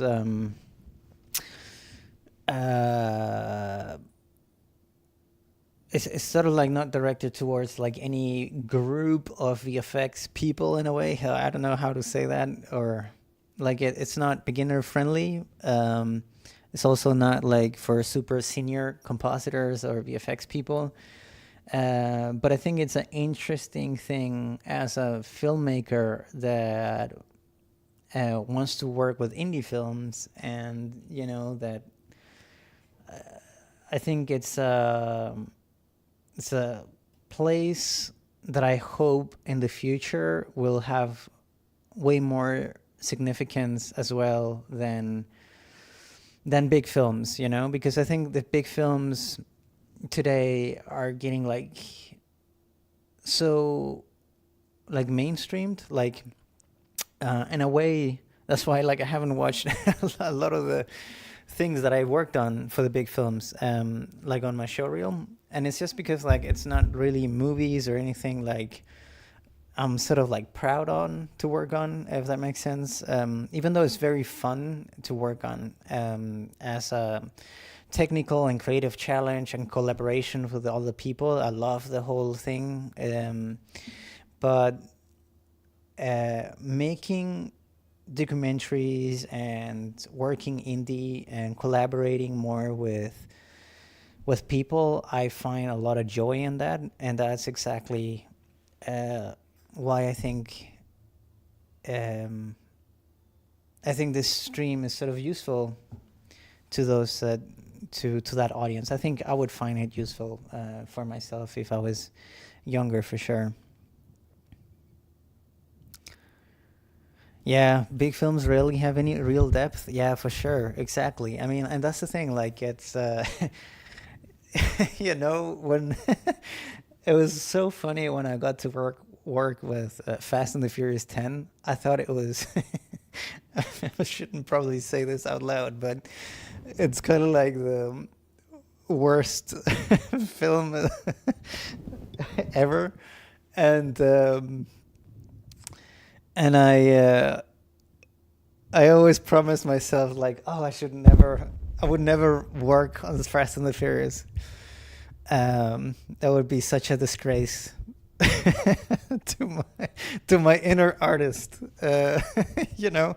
But it was a paying job, and it was just throwing on, you know, it got thrown into my plate, and that was just how things went down. And so it was not something that I was like aiming for to work on.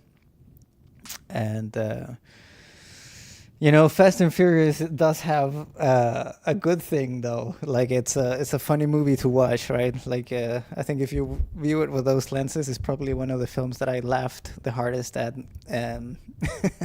So they have some good qualities for sure. But yeah, it's I can't remember. I think it was like a young it was actually like a young kid that asked me at some point something. I can't remember how he phrased it, but he asked me what if I could choose like any movie to work on, what would that movie be? And also he asked me like if like what movies I wish to work on or something. Like I can't remember how he phrased it exactly, but you know, funny enough, it was like one of those things that was super hard to answer because like if I could choose, it's hard because like you don't know what you get yourself into, right? Like I think there was a director that said like when making a film is walking on a minefield, and it's because you'll never know if the movie is going to be successful or good or bad. And you hear these stories with like movies like American Beauty, right? Like where the film was written to be one film. They shot something completely else in production, and then the edit, it turned out to be a completely different film. And I think it won so many prizes and everything, but it's because it got saved in the edit. And it's just a interesting thing, and really just goes to show you that even huge successful films are sometimes like a shot in the mist, if you will, right? Like you don't know if a movie is going to be bad or good. And so and it's just because like there's so many processes that is hard to nail down. I don't think there's like anything that just plays off the book and it's just gonna be good.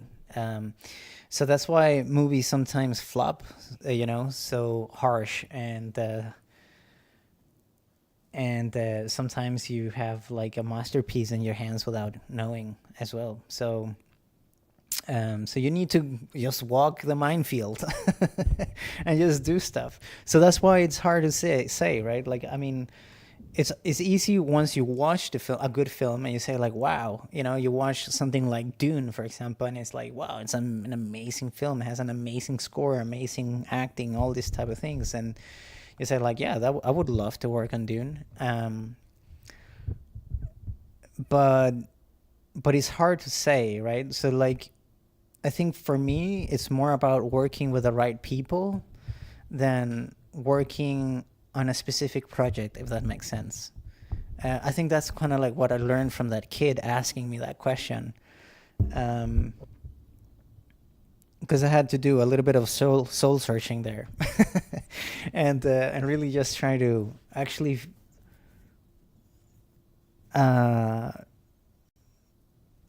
figure out what I enjoy about making movies the most and doing art the most. And it's I think it's the collaborative aspect of being creative, solving technical issues and creative issues. Yeah, people you work with, 100%. I think so. I think it's so much about the people, because like, and I think that's why like the VFX artist or the VFX industry is such a cool place to get into, because I think like that's where I met so many incredible people in the VFX community. Like they're so talented at different things, and super geniuses at building tools, and super creative at finding solutions and making stuff, right? So it's super, super cool, super fun. So I hope you can take I don't know, something of that rant, and yeah, maybe do a little bit of soul searching as well. Anyways, thank you so much for staying in the stream today and being a part of everything. Yeah, hope you enjoy it, and I'll see you again Tuesday, right? So have a wonderful weekend when you reach that point in life, and yeah, thank you so much, everyone. Thank you. All right, take care. Bye bye.